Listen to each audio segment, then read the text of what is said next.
benar Bapa.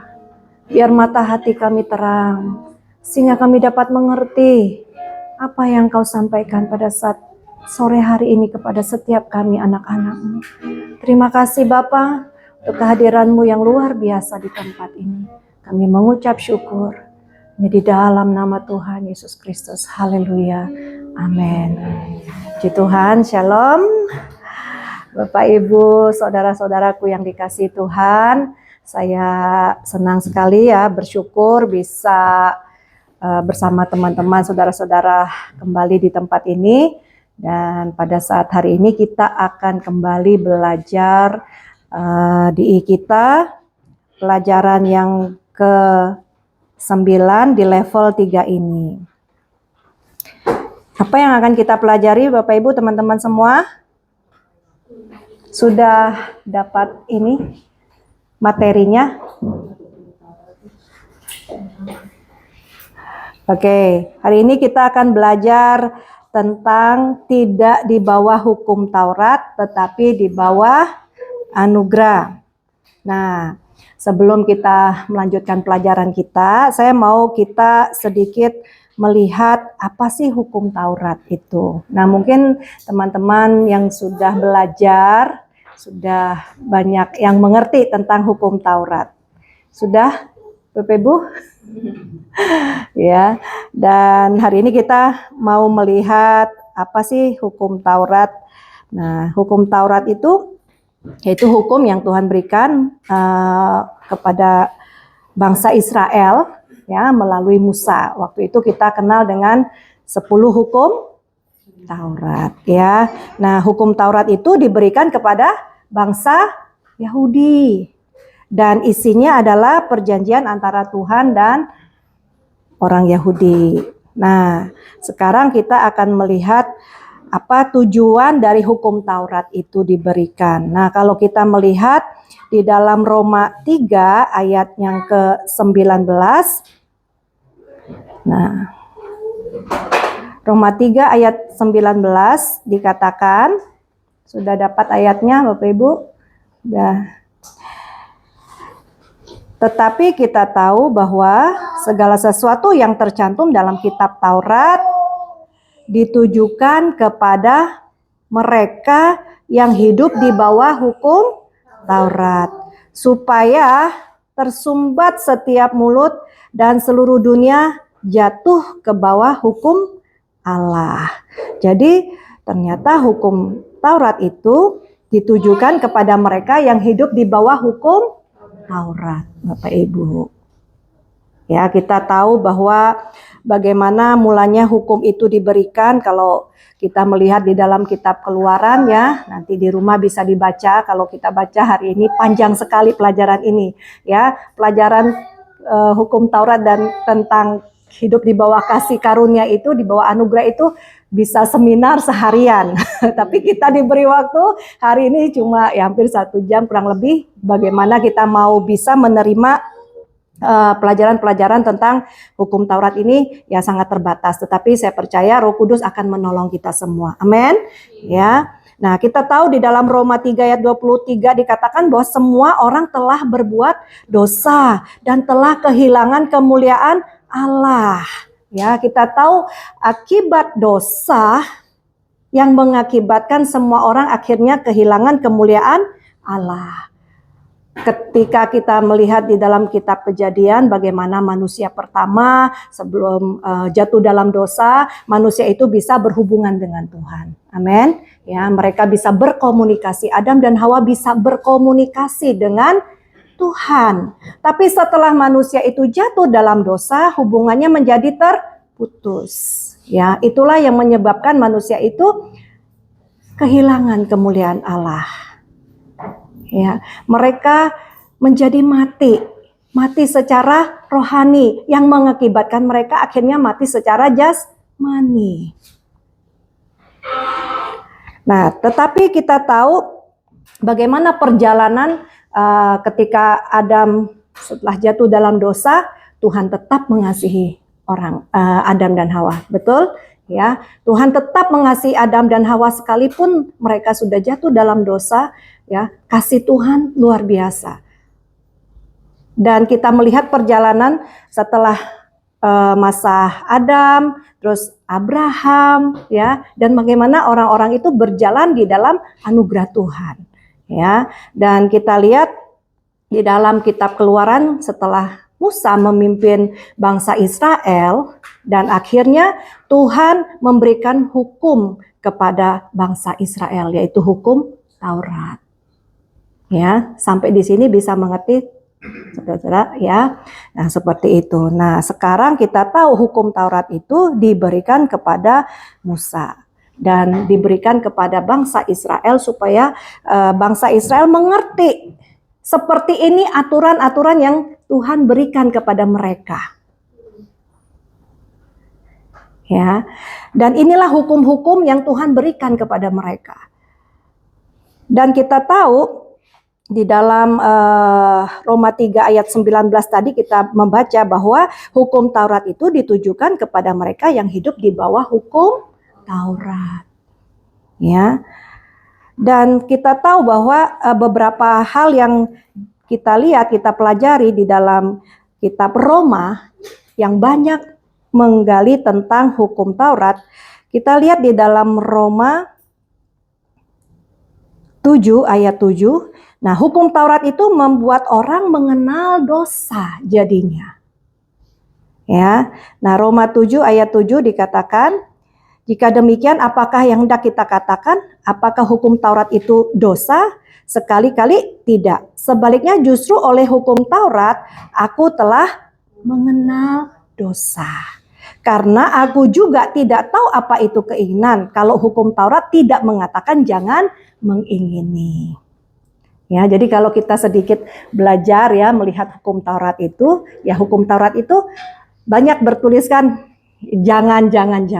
Justru yang jangan itulah yang mau dilakukan. Betul nggak? Ya, nah, justru seperti itu. Jadi justru kita melihat hukum Taurat, akhirnya orang itu mengenal dosa. Ya. Nah, di dalam Roma 3 ayat 20 juga berkata, sebab tidak seorang pun yang dapat dibenarkan di hadapan Allah karena melakukan hukum Taurat. Karena justru oleh hukum Taurat orang mengenal dosa. Wah, gimana nih? Kok hukum Taurat yang membuat kita jadi kenal sama dosa? Ya. Nah, kita lihat lagi banyak hal yang luar biasa dari hukum Taurat ini. Nah, kita lihat lagi di dalam Roma 4 ayat 15. Coba Roma 4 ayat 15 dikatakan, ada yang mau bacakan? Karena hukum Taurat membangkitkan murka. Ya. Tetapi di mana tidak ada hukum Taurat, di situ tidak ada juga pelanggaran. Nah, seperti itu. Jadi hukum Taurat itu membuat terjadinya murka. Ya. Tetapi kita lihat selanjutnya di dalam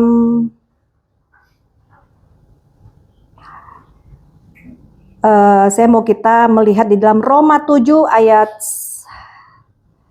ayatnya yang ke 1 sampai 12. Nah, ini arti dari hukum Taurat. Jadi hari ini kita banyak baca Alkitab. Amin. Ya, karena memang kita harus tahu ini hukum Taurat, kita ngomong nih hukum Taurat apa tapi hukum Taurat itu, ya, supaya kita lebih jelas lagi apa yang Alkitab katakan. Nah, di dalam Roma 7 ayat 1 sampai 12 coba kita bacakan. Jadi hari ini kita banyak buka ayat ya supaya kita melihat sedikit tuh apa sih hukum Taurat. Nah, apakah kamu tidak tahu, saudara-saudara, sebab aku berbicara kepada mereka yang mengetahui hukum, bahwa hukum berkuasa atas seseorang selama orang itu hidup. Sebab seorang istri terikat oleh hukum karena suaminya selama suaminya itu hidup.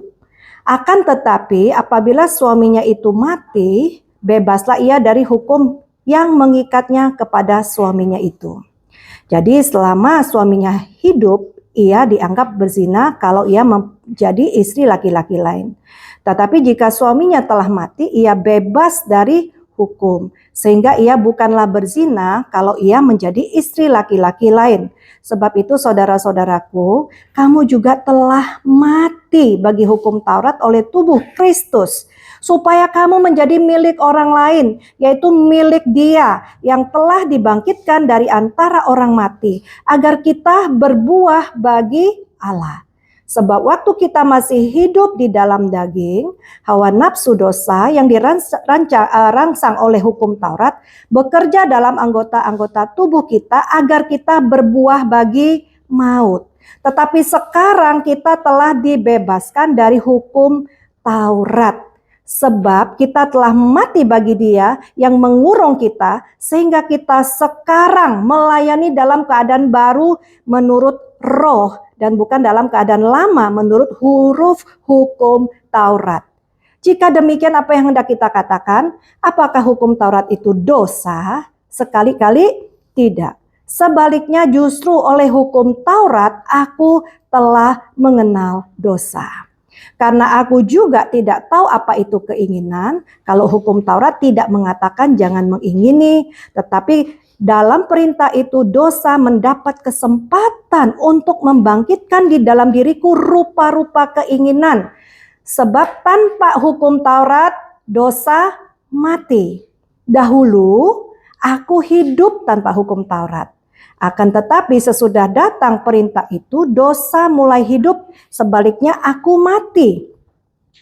Dan perintah yang seharusnya membawa kepada hidup ternyata bagiku justru membawa kepada kematian. Sebab dalam perintah itu dosa mendapat kesempatan untuk menipu aku, dan oleh perintah itu ia membunuh aku. Jadi hukum Taurat adalah kudus, dan perintah itu juga adalah kudus, benar, dan baik. Nah, jelas nggak Bapak Ibu?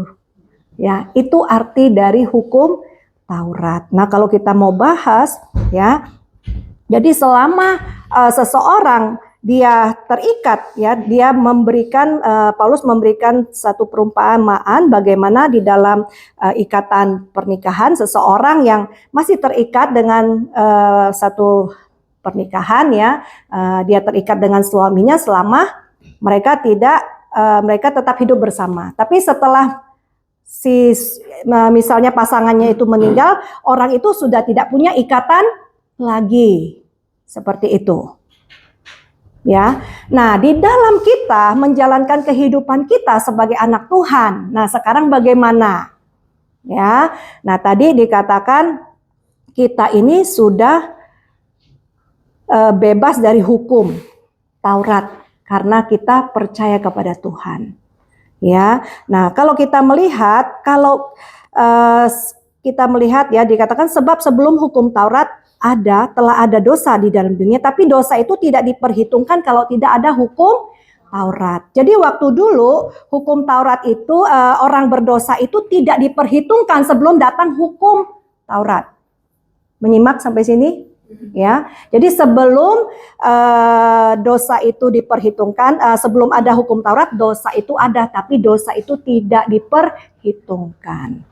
Ya, nah tetapi setelah ada hukum Taurat diberikan, ya, maka akhirnya semua pelanggaran manusia itu menjadi diperhitungkan seperti itu. Bisa nangkap sampai sini? Nah, tetapi kita sekarang yang percaya kepada Tuhan, ya, kita sudah percaya kepada Tuhan Yesus, kita tahu apa yang sudah Tuhan Yesus lakukan di atas kayu salib. Ini yang penting buat kita mengerti. Ya, jadi kita harus tahu apa yang terjadi di atas kayu salib. Nah, setelah manusia jatuh dalam dosa, ya, dan akhirnya mereka hidup di bawah hukum Taurat, dan akhirnya apa yang terjadi? Kalau manusia bisa melakukan hukum Taurat itu, dia bisa bebas dari hukum. Tapi kalau dia tidak bisa melakukannya, dia ada di bawah hukum. Dia ada di bawah kutuk hukum Taurat. Seperti itu. Ya, kalau kita melihat di dalam kitab Ulangan, ya, berapa banyak kalau orang-orang pada zaman bangsa Israel itu, ya, mereka kalau bisa melakukan hukum itu ada berkat, ada kutuk. Ya, kalau kamu bisa melakukan ini, berkatnya apa? Nah, kalau kita mau lihat, coba kita lihat di dalam kitab Ulangan. 28.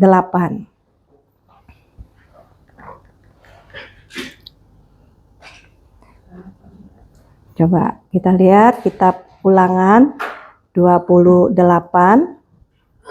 Ada berkat, ada kutuk, betul? Ya. Nah, di situ ada berkat. Nah, sedikit aja ya Bapak Ibu. Jika engkau baik-baik mendengarkan suara Tuhan Allahmu dan melakukannya dengan setia segala perintahnya yang kusampaikan kepadamu pada hari ini, maka Tuhan Allahmu akan mengangkat engkau di atas segala bangsa di bumi. Segala berkat ini akan datang kepadamu dan menjadi bagianmu jika engkau mendengarkan suara Tuhan Allahmu. Nih banyak nih berkatnya, diberkati engkau di kota, diberkati engkau di ladang dan sebagainya. Ya, nanti baca di rumah. Ini hasil dari mereka yang bisa melakukan hukum Taurat. Mereka hidup di bawah berkat Tuhan. Tapi kalau mereka tidak bisa melakukan, kalau kita lihat di ayatnya yang ke-15, tapi jika engkau tidak mendengarkan suara Tuhan Allahmu dan tidak melakukan dengan setia segala perintah dan ketetapannya yang kusampaikan kepadamu pada hari ini, maka segala kutuk ini akan datang kepadamu dan mencapai engkau. Terkutuklah engkau di kota, terkutuklah engkau di ladang, dan seterusnya Bapak Ibu. Jadi waktu itu kalau orang tidak bisa melakukan hukum Taurat, mereka akan menerima akibatnya. Ya, dan akhirnya kita melihat apa yang Tuhan Yesus lakukan. Ya, Tuhan Yesus datang ke dalam dunia ini karena betapa besar kasih-Nya kepada dunia ini. Dia sangat mengasihi saya dan saudara. Dia bukan menciptakan kita untuk dihukum, Bapak Ibu. Amin. Tuhan tidak menciptakan kita untuk dihukum. Tuhan tidak menciptakan kita untuk kita ada di bawah kutuk. Ya, nah kita kembali lagi ke materi kita. Jadi kita melihat bagaimana akibat dari dosa, akibat dari pelanggaran, akibat dari orang yang hidup di bawah hukum Taurat, ya, mereka akan mengalami yang namanya kematian. Ya, nah coba kita lihat di dalam Roma 3 ayat 24. Roma 3 ayat 24 berkata,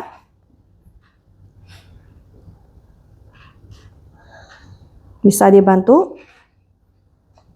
Dan oleh kasih karunia telah dibenarkan dengan cuma-cuma karena penebusan dalam Kristus Yesus. Amin. Jadi kita tahu bahwa hanya oleh kasih karunia, hanya karena anugerah Tuhan, kita ini dibenarkan dengan cuma-cuma melalui penebusan Yesus. Jadi ketika saudara dan saya waktu kita percaya mengaku Yesus menjadi Tuhan dan Juru Selamat kita, kita itu diterima oleh Tuhan. Amin. Ya, waktu orang yang berada di bawah hukum Taurat, mereka bisa diterima oleh Tuhan kalau mereka bisa melakukan hukum Taurat. Jadi mereka berhadapan dengan Tuhan melalui performa mereka. Apa yang saya lakukan itulah yang bisa membuat saya berkenan di hadapan Tuhan. Seperti itu hukum Taurat. Jadi kalau kamu melakukannya, kamu bisa diberkati. Tapi kalau kamu tidak bisa melakukan hukum itu, kamu ada di bawah kutuk. Seperti itu. Tapi kita tahu apa yang Yesus sudah lakukan. Ya, dikatakan oleh kasih karunia telah dibenarkan dengan cuma-cuma karena penebusan dalam Kristus Yesus. Jadi kita harus tahu Bapak Ibu, ketika kita menjadi orang yang percaya kepada Tuhan, ya, kita itu hidup di bawah anugerah Tuhan. Ya. Jadi kebaikan Tuhanlah yang membuat kita diselamatkan, bukan karena perbuatan baik kita. Sampai di sini bisa nyimak, ya. Mungkin sudah sangat sering ya teman-teman di sini pasti udah diinya udah banyak di sini ya. Ini hanya mengulang apa yang sudah kita terima. Jadi kita bisa membedakan sekarang bahwa kita bukan lagi hidup di bawah hukum Taurat, tapi sekarang kita hidup di bawah anugerah Tuhan. Amin.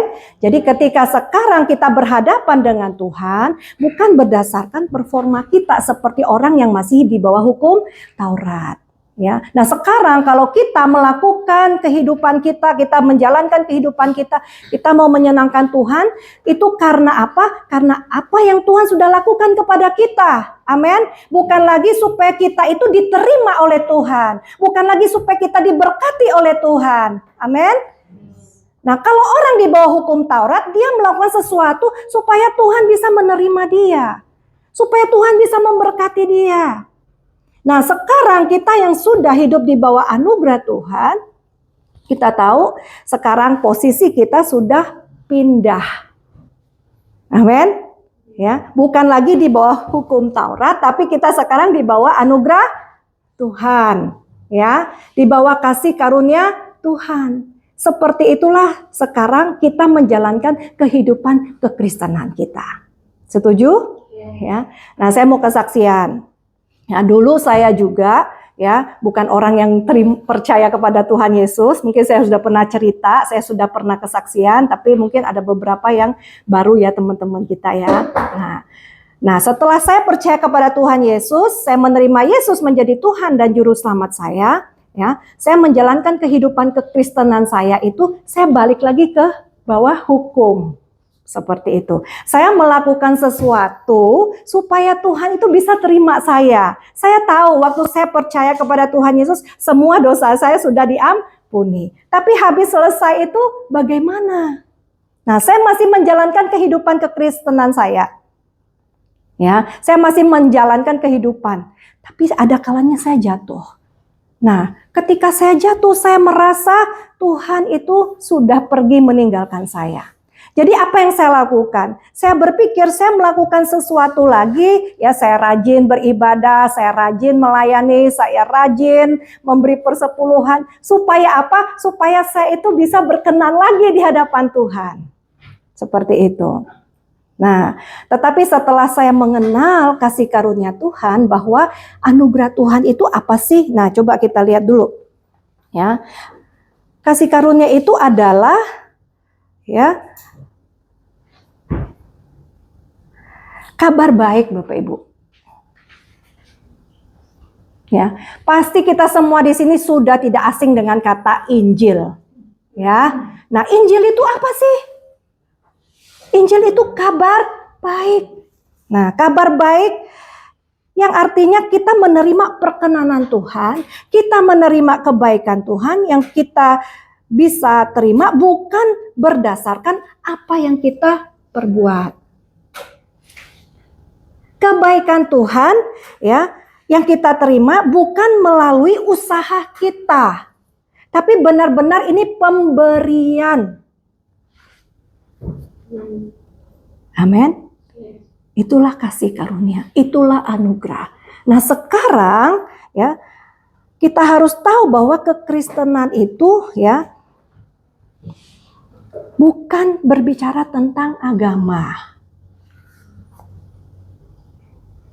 Oh, saya sudah Kristen seperti tadi yang saya kesaksian. Saya sudah Kristen, ya sudahlah, bagian saya lakukan ini, ya sudah selesai. Apalagi kita diajar untuk ayo berdoa pagi, ayo bayar persepuluhan, ya, ayo lakukan ini, lakukan itu, ayo banyak berdoa supaya apa? Supaya saya mendapat perkenanan Tuhan. Itu dulu pemikiran saya. Nah, sekarang setelah saya mengerti bahwa ketika saya menerima Yesus menjadi Tuhan dan juru selamat saya, ya, Tuhan sudah menanggung semua masalah saya. Masalah yang terbesar adalah dosa. Dosalah yang membuat kita terpisah dengan Tuhan. Betul? Ya. Tetapi karena anugerah Tuhan begitu besar kepada kita, betapa besar kasih-Nya kepada dunia ini, sehingga Dia mengaruniakan anaknya yang tunggal, supaya setiap orang yang percaya kepada Dia tidak binasa, melainkan memperoleh hidup yang kekal. Hidup yang kekal, kita ulang lagi, apa itu hidup kekal? Mengenal Allah, satu-satunya Allah yang benar, dan mengenal Yesus. Itulah kehidupan kekal. Jadi ketika saya menerima anugerah Tuhan, saya menerima keselamatan, dan saya memiliki kembali hubungan yang tadinya terputus karena dosa. Ya. Jadi kalau dulu orang mau berhubungan dengan Tuhan, mereka harus melakukan sesuatu supaya dia bisa diterima. Mereka harus melakukan hukum-hukum itu ya, supaya mereka bisa diterima oleh Tuhan. Nah, sekarang ketika kita berada di bawah anugerah Tuhan, ketika kita percaya kepada Tuhan Yesus, ya, dia memberikan kita anugerahnya untuk kita diterima menjadi anak. Sekarang kita menjadi anak-anaknya dan dia sangat mengasihi kita. Amin. Dan kita tahu ketika kita percaya kepada Tuhan Yesus, dia memberikan kita kebenaran dirinya. Yang membuat kita itu layak lagi di hadapan Tuhan. Amin. Seperti itu. Jadi cara berpikir kita sudah berbeda.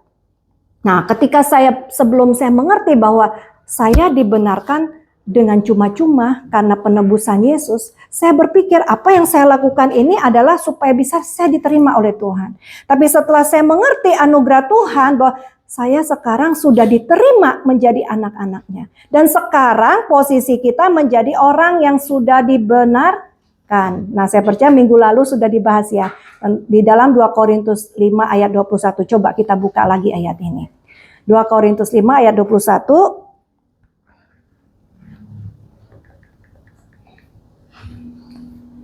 Sebab Allah mendamaikan dunia dengan dirinya oleh Kristus dengan tidak memperhitungkan pelanggaran mereka.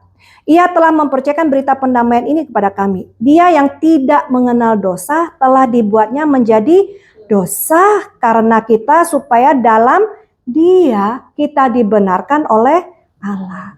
Jadi ketika kita percaya kepada Tuhan Yesus, menjadikan dia Tuhan dan Juru Selamat dalam hidup kita, Tuhan itu, Allah Bapa, mendamaikan kita dengan Kristus. Dengan tidak memperhitungkan pelanggaran kita. Nah, kalau dulu di bawah hukum Taurat, pelanggaran mereka itu dihitung. Ya. Dan akhirnya mereka ya, kalau mereka yang tidak mengikuti hukum itu, mereka pasti dihukum. Tapi ketika kita percaya kepada Tuhan Yesus, ya, sekarang Bapa mendamaikan kita dengan Yesus, ya, dengan tidak memperhitungkan pelanggaran kita, ya. Jadi yang menanggung sekarang adalah Yesus.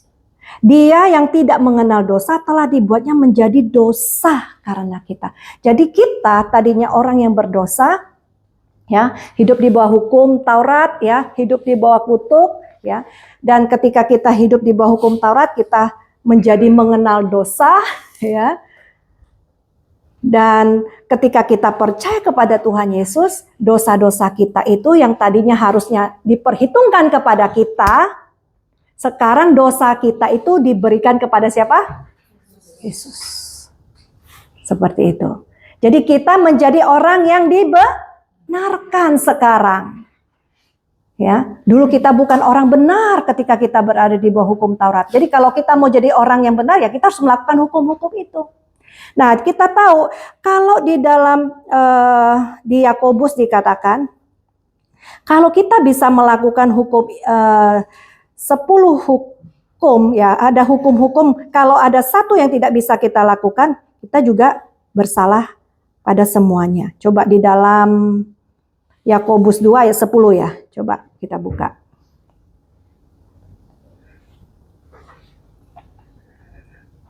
Yakobus 2 ayat 10.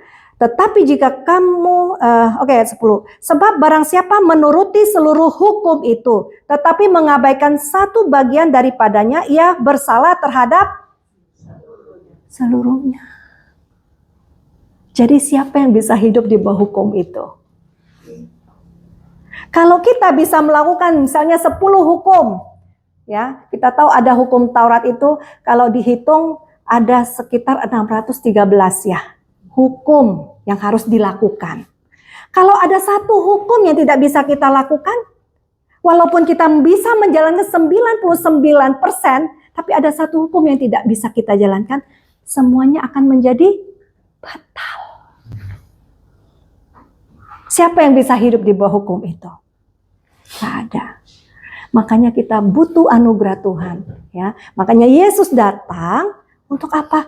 Menggenapi hukum itu buat saya dan saudara. Supaya kita jangan lagi ada di bawah hukum Taurat itu. Tapi sekarang kita berada di bawah anugerah Tuhan. Jadi waktu Yesus mati di atas kayu salib, ya, dia membenarkan kita, ya, dia menjadi berdosa karena kita. Jadi dosa kita diberikan kepada Yesus, kebenaran Yesus diberikan kepada kita sekarang. Amin. Nah, sekarang posisi kita menjadi orang yang dibenarkan, ya. Kita menjadi benar oleh karena apa yang Tuhan Yesus sudah lakukan di atas kayu salib buat kita. Sekarang saya dan saudara menjadi orang yang benar di hadapan Tuhan. Bukan karena performa kita. Nah, kalau orang di bawah hukum Taurat, dia akan melakukan sesuatu supaya dia bisa diterima oleh Tuhan. Nah, sekarang kita sudah diterima oleh Tuhan karena kasih-Nya, karena anugerah-Nya.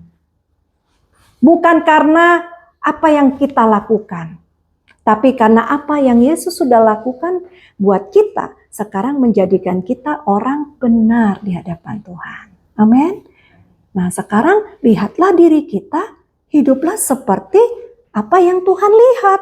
Bukan lagi kita hidup di bawah hukum Taurat, tapi kita pindah di bawah anugerah Tuhan.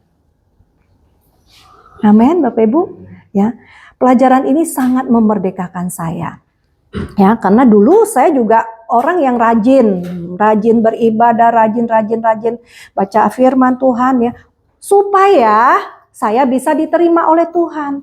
Jadi motivasi saya salah di hadapan Tuhan. Seperti itu. Nah, sekarang setelah saya mengerti anugerah Tuhan, bahwa saya sudah diterima oleh Tuhan, jadi saya melakukan sesuatu itu karena apa? Saya tahu saya mau mengasihi Tuhan. Amin. Bukan lagi dalam ketakutan. Kalau dulu saya takut. Kalau dulu ya saya berdoa pagi. Kalau pagi nggak sempat doa, ya apalagi ibu rumah tangga, buru-buru ya mau kerja atau apa. Dulu merasa tertuduh, merasa bersalah. Aduh, saya sudah bersalah. Wah, nanti jangan-jangan nanti dihukum ini hari ini ya. Saya nggak baca firman 4 pasal hari ini. Waduh, nanti Tuhan akan hukum saya. Seperti itu pola pikir saya dulu ya. Nah, sekarang setelah saya mengerti tentang anugerah Tuhan, bahwa sekarang Tuhan sudah memberikan kasih karunia-Nya kepada saya terima ya, dan sekarang saya melakukan itu bukan lagi untuk supaya saya mendapat pembenaran di hadapan Tuhan, tapi karena saya tahu saya mau mengasihi Tuhan dan terlebih saya mau mengerti tentang kehendak Tuhan dalam hidup saya, makanya saya membaca firman Tuhan. Amin. Motivasinya sudah berbeda. Dulu kalau berdoa menjadi satu beban, ya. Kenapa? Karena saya pikir, ya saya harus melakukan ini supaya saya bisa diterima oleh Tuhan. Saya harus begini supaya saya bisa diterima Tuhan. Nah, sekarang saya berdoa, dimanapun saya bisa berdoa, ya, dimanapun saya bisa berhubungan sama Tuhan. Karena sekarang Dia sudah tinggal di dalam hidup saya. Amin. Cara berpikirnya sudah berbeda. Ya. Makanya kita bersyukur Bapak Ibu, teman-teman semua bisa dimuridkan seperti ya di tempat ini. Ya, dulu saya juga duduk seperti teman-teman semua. Ya, dulu saya juga tidak mengerti, tapi setelah saya belajar firman Tuhan, ya, firman Tuhan membukakan banyak hal kepada saya. Ya, puji Tuhan, teman-teman kita di sini sudah banyak yang dari Big Harris belajar. Ya, dan nanti akan menyusul. Ya, jadi kalau saya jelaskan mungkin hari ini sangat pendek ya tentang hukum Taurat. Ini baru dasarnya aja. Kalau teman-teman saudara-saudara mau belajar, mari datang ke Harris. Ya. Oke. Ya, jadi kita tahu sekarang kita ini hidup di bawah anugerah Tuhan. Jadi ketika kita tidak berada di bawah hukum Taurat lagi, tapi sekarang kita hidup di bawah anugerah Tuhan, berarti kita itu sudah pindah. Tadinya kita hidup ya pindah dari kematian kepada satu kehidupan sekarang. Amin. Jadi cara melihat kita berbeda. Nah, sekarang kita tahu bahwa keselamatan yang Tuhan berikan kepada kita bukan hanya berbicara tentang pengampunan dosa, tapi juga berbicara tentang kesembuhan, tentang kebebasan, pembebasan, tentang pelepasan, dan juga tentang kemakmuran. Jadi keselamatan yang Tuhan berikan kepada kita itu satu paket, Bapak Ibu. Ya, satu paket keselamatan itu. Jadi Tuhan mati di atas kayu salib. Nah, sekarang bagian kita adalah kita percaya, ya kan? Di dalam Roma 10 ayat 9-10, jika kita mengaku dengan mulut kita dan hati kita percaya bahwa Yesus adalah Tuhan, maka kita diselamatkan. Nah, kata selamat di sini bukan hanya kita hanya di permukaan, oh semua dosa saya sudah diampuni. Tidak, tapi ternyata di dalam kata keselamatan itu ada dari kata sozo. Ya, artinya ya, keselamatan itu lebih dari sekedar pengampunan. Jadi di situ ada kesembuhan, ada kelepasan, ada kemakmuran. Amin. Jadi bukan hanya berbicara tentang pengampunan dosa. Jadi ketika kita percaya kepada Tuhan Yesus, ya, Tuhan Yesus sudah menyediakan semua yang baik buat kita melalui kematian, penguburan, dan kebangkitannya. Haleluya. Ya. Jadi Injil itu ya kita tahu di dalam Roma 1 ayat 16, sebab aku mempunyai keyakinan yang kokoh dalam Injil karena Injil itu adalah kekuatan Allah yang menyelamatkan setiap orang yang percaya. Pertama-tama orang Yahudi tetapi juga orang Yunani. Jadi Injil itu adalah kabar baik ya, dan Injil itu adalah kekuatan Allah yang menyelamatkan setiap orang yang percaya. Jadi keselamatan kita itu kita harus tahu luar biasa ya. Tuhan menyediakan semua yang kita butuhkan untuk hidup kita di bumi ini. Amin. Bukan nanti jaminan kita keselamatan kita sampai di surga, tapi di bumi ini juga adakah kita menemukan surga di bumi ini. Amin. Ya. Mau nggak Bapak Ibu Saudaraku mengalami surga di bumi? Ya. Nah, ketika kita percaya kepada Yesus, kita akan mengalami surga di bumi ini. Amin. Ketika kita punya Yesus, kita punya segala-galanya. Amin. Kita tahu apa yang Tuhan sudah lakukan buat kita di atas kayu salib. Nah, kita melihat di dalam Yesaya, apa yang Yesus lakukan di atas kayu salib buat kita. Ya, Yesaya 53 ya. Nah, kita melihat nih, ini sudah dinubuatkan ya, ketika sebelum kedatangan Yesus. Di kitab Yesaya ini dikatakan, Yesaya 53, siapakah yang percaya kepada berita yang kami dengar, dan kepada siapakah tangan kekuasaan Tuhan dinyatakan? Sebagai taruk ia tumbuh di hadapan Tuhan, dan sebagai tunas dari tanah kering. Ia tidak tampan dan semaraknya pun tidak ada sehingga kita memandangnya, dan rupa pun tidak sehingga kita menginginkannya. Ia dihina dan dihindari orang, seorang yang penuh kesengsaraan dan yang biasa menderita kesakitan. Ia sangat dihina sehingga orang menutup mukanya terhadap dia, dan bagi kita pun dia tidak masuk hitungan. Tetapi sesungguhnya penyakit kitalah yang ditanggungnya, dan kesengsaraan kita yang dipikulnya. Padahal kita mengira dia kena tulah, dipukul dan ditindas Allah. Tetapi dia tertikam oleh karena pemberontakan kita. Dia diremukkan oleh karena kejahatan kita. Ganjaran yang mendatangkan keselamatan bagi kita ditimpakan kepadanya, dan oleh bilur-bilurnya kita menjadi sembuh. Jadi inilah yang Yesus lakukan di atas kayu salib, Bapak Ibu Saudaraku. Ya, dia menanggung semua akibat kutuk, ya, akibat kutuk hukum Taurat. Ya, di dalam Galatia 3 dikatakan terkutuklah orang yang tergantung di atas kayu salib. Nah, apa yang dia lakukan sehingga dia menjadi terkutuk? Ya, harusnya kita yang menjadi terkutuk. Tapi Yesus menggantikan kita. Nah, inilah yang dia lakukan kepada kita. Orang menghindari dia, dia dihina, Ya, orang yang penuh kesengsaraan, yang menderita kesakitan, ia dihina sehingga orang menutup mukanya terhadap dia, dan bagi kita pun dia tidak masuk hitungan. Tapi apa yang dia lakukan? Sesungguhnya penyakit kita lah yang ditanggungnya, kesengsaraan kita yang dipikulnya. Jadi waktu Yesus mati di atas kayu salib, dia dipukul, dia dicambuk, dia menderita. Dia mengambil semua penderitaan kita, Bapak Ibu Saudaraku. Ya, yang harusnya kita tanggung. Tapi kita tahu apa yang Yesus lakukan. Dia menjadi tertikam karena pemberontakan kita, dia diremukkan oleh kejahatan kita. Ganjaran yang mendatangkan keselamatan bagi kita ditimpakan kepadanya, dan oleh bilur-bilurnya kita menjadi sembuh. Inilah yang Yesus lakukan buat kita di atas kayu salib. Dia menanggung semua akibat kutuk hukum Taurat. Sehingga kita sekarang ya menjadi orang sehat, menjadi orang yang dibenarkan di hadapan Tuhan. Dan kita tahu bahwa Yesus mati, dia menjadi miskin supaya kita menjadi kaya, kata firman Tuhan. Nah, sekarang bagian kita adalah apa yang harus kita lakukan. Tinggal kita menerima dia, ya, menerima anugerahnya secara cuma-cuma. Tidak pakai bayar, karena sudah dibayar oleh Tuhan Yesus. Kenapa kita nggak bisa bayar? Karena kita tidak akan pernah mampu untuk membayarnya.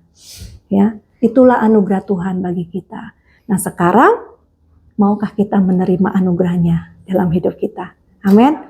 Ketika kita menerima Yesus menjadi Tuhan dan Juru Selamat dalam hidup kita, ya, kita menjadikan Dia Tuhan di dalam hidup kita, kita akan menerima karya keselamatan yang Dia sudah berikan kepada kita. Ya, bahwa Yesus sudah menanggung semua dosa-dosa kita, Dia sudah menanggung semua sakit penyakit kita, Dia sudah menanggung penderitaan kita, Dia sudah menanggung kemiskinan kita. Nah, sekarang ketika kita percaya kepada Dia, kita menerima anugerah keselamatan itu. Kita mengalami kehidupan yang luar biasa di dalam Dia. Amin. Ya, puji Tuhan. Mungkin sampai di sini yang bisa saya bagikan. Ya, Tuhan memberkati kita semua. Puji Tuhan. Mari kita berdoa. Bapak, terima kasih. Kami mengucap syukur bahwa Engkau sudah mati di atas kayu salib, menanggung semua kutuk hukum Taurat, dan Engkau menanggung itu semua bagi kami di atas kayu salib. Dan sekarang kami menerima anugerah Tuhan. Kami sudah dibenarkan di hadapan Tuhan, bahwa kami sudah dibebaskan, kami sudah dimerdekakan oleh Engkau Tuhan. Sekarang kami menerima keselamatan itu di dalam nama Tuhan Yesus. Terima kasih Bapa, kami terbatas, tapi Roh Kudus tidak pernah terbatas berbicara kepada kami. Roh Kudus yang terus akan mengajar kami, menyingkapkan hal-hal yang luar biasa bagi kami anak-anak-Mu. Terima kasih Tuhan, kami mengucap syukur untuk kebenaran firman-Mu di dalam nama Tuhan Yesus Kristus. Haleluya. Amin. Puji Tuhan.